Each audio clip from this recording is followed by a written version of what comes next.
El degollamiento de Leganés, la huida de Chucky y la adolescente que nunca regresó a casa. 15 años de sombras, una maleta abandonada en la basura y un nombre que se desvaneció en los circuitos internacionales de la fuga. La justicia, a menudo lenta pero implacable, acaba de cerrar su círculo más tenue en un distrito de Lima. Esta es la historia de un crimen que congeló a una comunidad, de una investigación que se topó con el vacío y de cómo la identidad falsa de un hombre finalmente se resquebrajó, revelando al presunto autor de uno de los asesinatos más brutales y calculados de la España reciente. No es solo la crónica de una muerte, sino la de una desaparición doble, la de Silvia Rodríguez Fernández y la de su asesino, que logró evaporarse durante una década y media. Advertencia: el siguiente contenido narra hechos reales de extrema violencia y puede herir la sensibilidad de algunos espectadores. Se recomienda discreción. La narrativa se basa en informes policiales, cobertura mediática de la época y procedimientos judiciales documentados. La noche del 10 de noviembre de 2010 en Leganés, Madrid, era fría, ordinaria. Silvia Rodríguez Fernández, una adolescente de 16 años con toda su vida por delante, salió de su casa. No volvería. Su ausencia pronto se tornó en angustia, y la angustia en pánico. Los días siguientes fueron un torbellino de llamadas desesperadas, de recorridos por sus lugares habituales, de publicaciones en redes sociales pidiendo ayuda. Su familia, destrozada, se aferraba a la esperanza de que fuera un malentendido, una pelea, una huida impulsiva. Pero en el fondo, un nombre resonaba con un eco siniestro: Cristian, Chucky. Cristian Hernán John Granadino, un hombre de origen peruano que rondaba los 30 años, había sido la pareja de Silvia, una relación que, vista desde fuera, encendía todas las alarmas: la desproporción de edad, la diferencia de etapas vitales. Para Silvia, quizás, representaba un mundo de aparente madurez y experiencia. Para John, una conexión que se le escapaba entre los dedos. 15 días antes de aquel 10 de noviembre, Silvia había tomado una decisión valiente y necesaria: terminar la relación. Fue el detonante. El móvil que, según toda lógica policial posterior, transformó el rechazo en una furia homicida. La investigación, una vez se tipificó la desaparición como de alto riesgo, se centró de inmediato en John Granadino.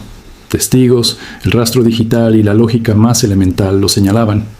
Pero cuando las fuerzas del orden se presentaron en su domicilio, solo encontraron el silencio y el vacío. El pájaro había volado. Y entonces, el peor de los escenarios se materializó.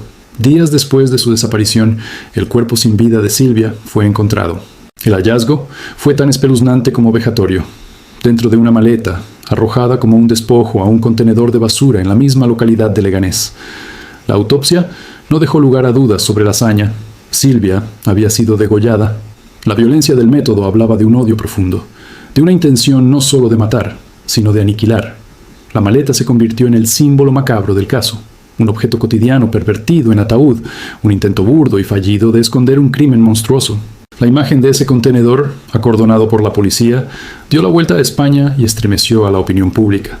¿Cómo era posible que a una joven la asesinaran de manera tan brutal por haber decidido terminar una relación? ¿Dónde estaba el hombre que, según todas las piezas, era el último en haberla visto con vida?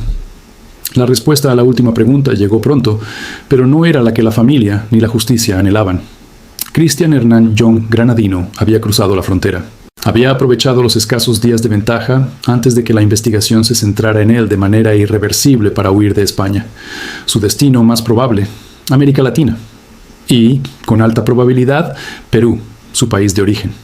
En cuestión de días, el caso escaló de un crimen local a una cacería internacional.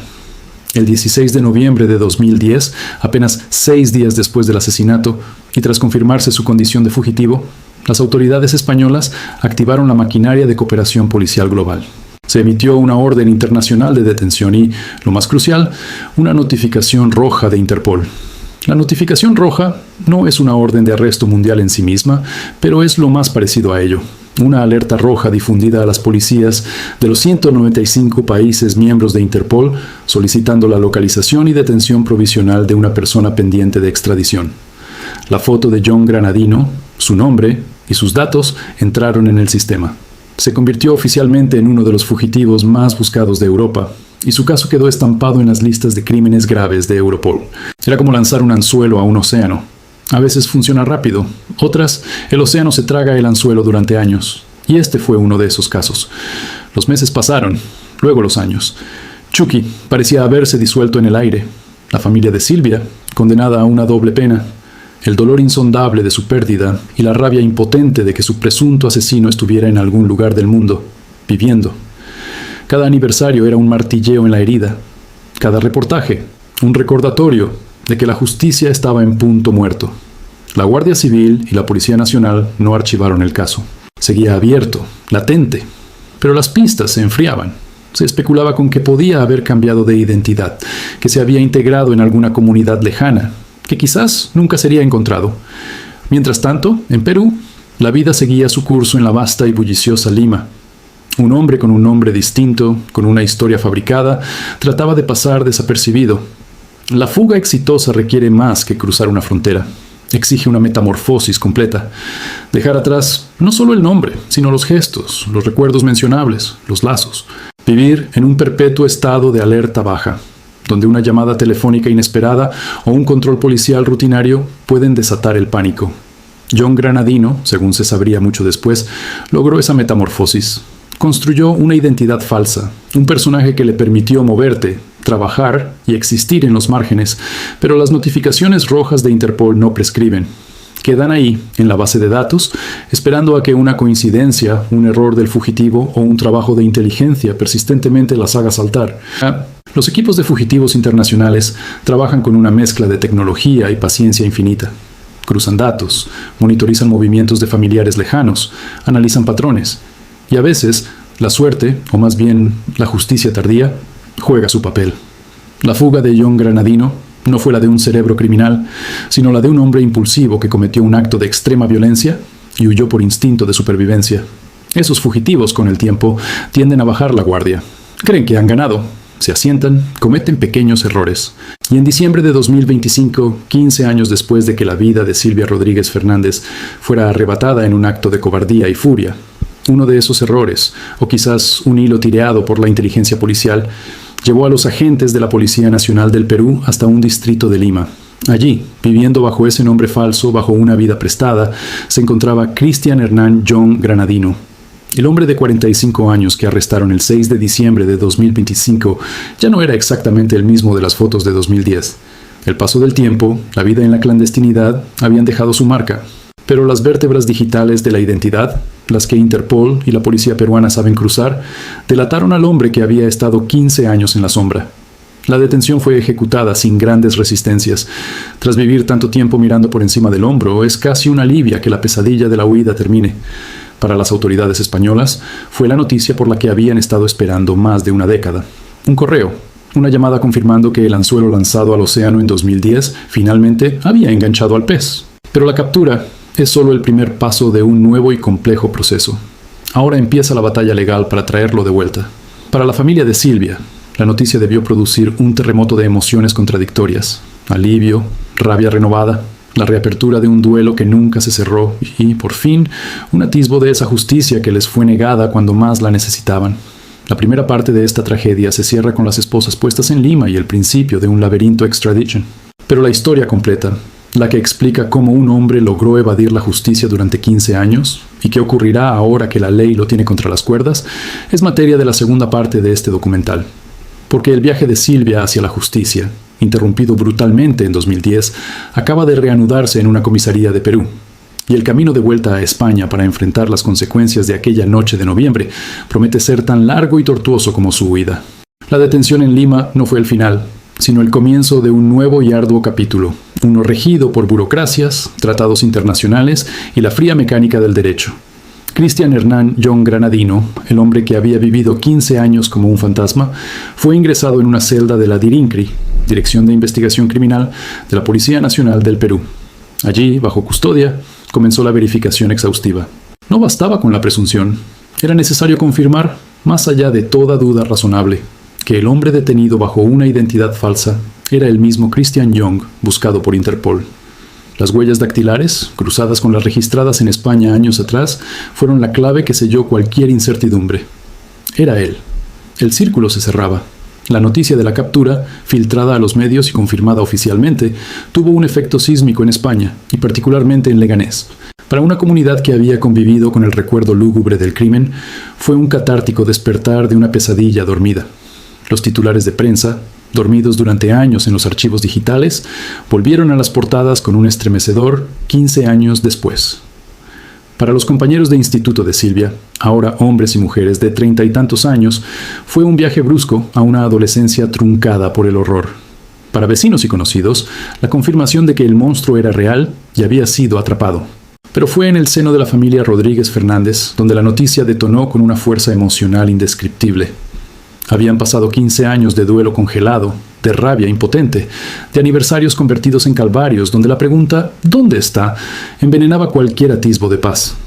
La captura no devolvía a Silvia, pero devolvía, por fin, la posibilidad de enfrentar a quien, según la justicia, le arrebató la vida. En declaraciones a la prensa, la familia, siempre discreta y digna en su dolor, mostró una mezcla de alivio contenida y una determinación férrea. Su objetivo ahora era lograr que John Granadino fuera extraditado y juzgado en España. Que pague por lo que hizo, fue la frase repetida, no como un grito de venganza, sino como una demanda exhausta de justicia retributiva. Era el derecho a un juicio justo, a la confrontación de las pruebas, a la sentencia que nunca pudieron tener. Mientras la familia preparaba su corazón para el doloroso proceso judicial que se avecinaba, en los despachos de la Fiscalía Española y del Ministerio de Justicia se activaba un protocolo complejo, la solicitud formal de extradición. España y Perú están vinculados por un convenio de extradición desde 2003, un tratado que establece los procedimientos para la entrega de personas reclamadas. El proceso no es automático ni rápido. La detención preventiva en Perú era el primer paso, pero ahora España debía presentar, a través de canales diplomáticos y judiciales, toda la documentación del caso: la orden de detención internacional, el auto de procesamiento, la notificación roja de Interpol, el sumario con las pruebas que vinculaban a John Granadino con el asesinato de Silvia, todo traducido y compulsado legalmente. Este paquete documental viajó desde Madrid a Lima, donde fue estudiado por un juez peruano. La defensa del detenido, por su parte, tenía derecho a oponerse a la extradición. Los argumentos habituales en estos casos suelen basarse en posibles defectos de forma en la prescripción del delito, que no aplica para un crimen como el asesinato en la legislación española, o en casos extremos, en alegaciones de que el reclamado no recibiría un juicio justo. John Granadino, a través de sus abogados designados en Perú, libraba su última batalla desde la sombra: intentar que el sistema judicial peruano negara la entrega. Era una estrategia dilatoria, pero la última que le quedaba. Paralelamente, la investigación en España recibió un nuevo impulso. La Guardia Civil, grupo encargado del caso, revisó el sumario a la luz de la captura. Aunque las pruebas fundamentales, el móvil, las relaciones testimoniales, la cronología, seguían siendo sólidas, se reabrieron líneas de investigación para afianzar aún más la acusación. Se buscó reconstruir con la perspectiva que dan los años los movimientos de John Granadino antes de la fuga, su posible planificación, y se indagó si había recibido ayuda para escapar o para establecerse en Perú con una identidad falsa.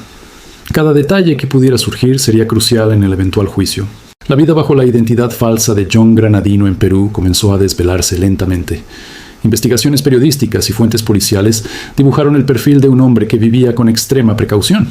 No mantenía contactos extensos, evitaba cualquier situación que pudiera requerir identificación formal más allá de lo estrictamente necesario para trabajos informales, y probablemente limitaba su círculo a unas pocas personas de confianza que quizás conocían su verdadera historia o preferían no preguntar.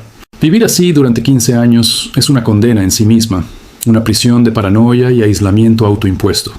Cada sirena de policía, cada mirada sostenida un segundo de más, cada conversación que se profundizaba podía ser una amenaza.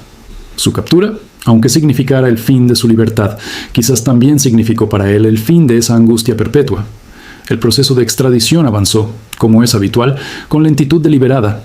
Los plazos judiciales en Perú se sucedían, con audiencias, recursos y deliberaciones. Para la familia de Silvia, esta nueva espera fue otra tortura. Tener al presunto asesino localizado detrás de las rejas, pero sabiendo que aún podía pasar meses, o incluso más de un año, antes de que pisara suelo español, era un ejercicio de paciencia desgarrador. Sin embargo, los expertos en derecho internacional eran optimistas. El caso era claro: el delito grave, el asesinato, está incluido en el listado de delitos que dan lugar a extradición en el convenio bilateral.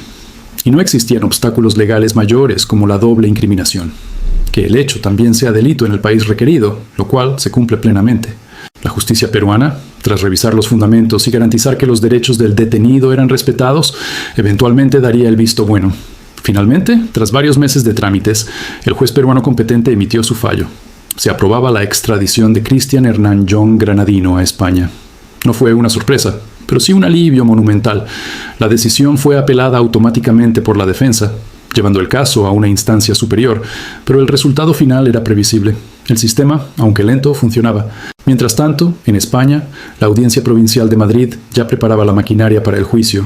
Se designaría un abogado de oficio si el acusado no podía pagar uno. Se citaría a los testigos cuyas declaraciones de 2010 seguían vigentes, y se convocaría a la familia de Silvia como acusación particular. Se avecinaba uno de los juicios más mediáticos y emotivos de los últimos años, un juicio que sería, además, el epílogo judicial de una herida social, que llevaba abierta década y media. El caso de Silvia Rodríguez Fernández trasciende el mero hecho criminal. Se convirtió con los años en un símbolo de la lucha contra la violencia de género en relaciones con grandes desequilibrios de poder y edad, en un ejemplo de la tenacidad de las familias de las víctimas y en un testamento de la importancia de la cooperación policial internacional. La notificación roja de Interpol, a menudo un concepto abstracto, demostró aquí su poder. Fue el hilo invisible que, 15 años después, permitió tirar de él y desenmarañar la fuga. Demostró que, para la justicia, el tiempo no perdona, solo se pausa. El viaje de vuelta a España, cuando ocurra, será el viaje final de Cristian Hernán John Granadino en esta larga odisea de fuga. Lo espera un banquillo de los acusados, el relato pormenorizado de su presunto crimen, la mirada imborrable de la familia de Silvia y el peso de la ley. Para Silvia, no hay viaje de vuelta. Su memoria, sin embargo, permanece. En el compromiso de su familia por ver hecha justicia en la reflexión social sobre las relaciones tóxicas y el control, y en la lección de que ningún crimen, por lejano que parezca en el tiempo y el espacio, queda fuera del alcance de una justicia perseverante. Este documental, que comenzó con el relato de un crimen atroz y una desaparición doble, se cierra con la imagen de una celda en Perú y un futuro juicio en Madrid. Es un recordatorio crudo de la capacidad humana para el mal, pero también del incansable trabajo de quienes buscan repararlo, aunque la reparación nunca sea completa. La historia de Silvia nos interpela a estar alerta, a apoyar a las víctimas, a confiar en que los mecanismos de la justicia, aunque lentos, pueden llegar a su destino. Si este contenido te ha hecho comprender la complejidad de la justicia internacional y la importancia de no olvidar a las víctimas, te invitamos a que te suscribas a nuestro canal. Con tu apoyo, dándole like a este video y activando la campanita, nos ayudas a seguir investigando y creando documentales rigurosos y con profundidad como este. Hay muchas historias que necesitan ser contadas, muchas voces que merecen ser escuchadas. Únete a nuestra comunidad para que juntos sigamos arrojando luz donde solo parece haber sombras. Gracias por vernos.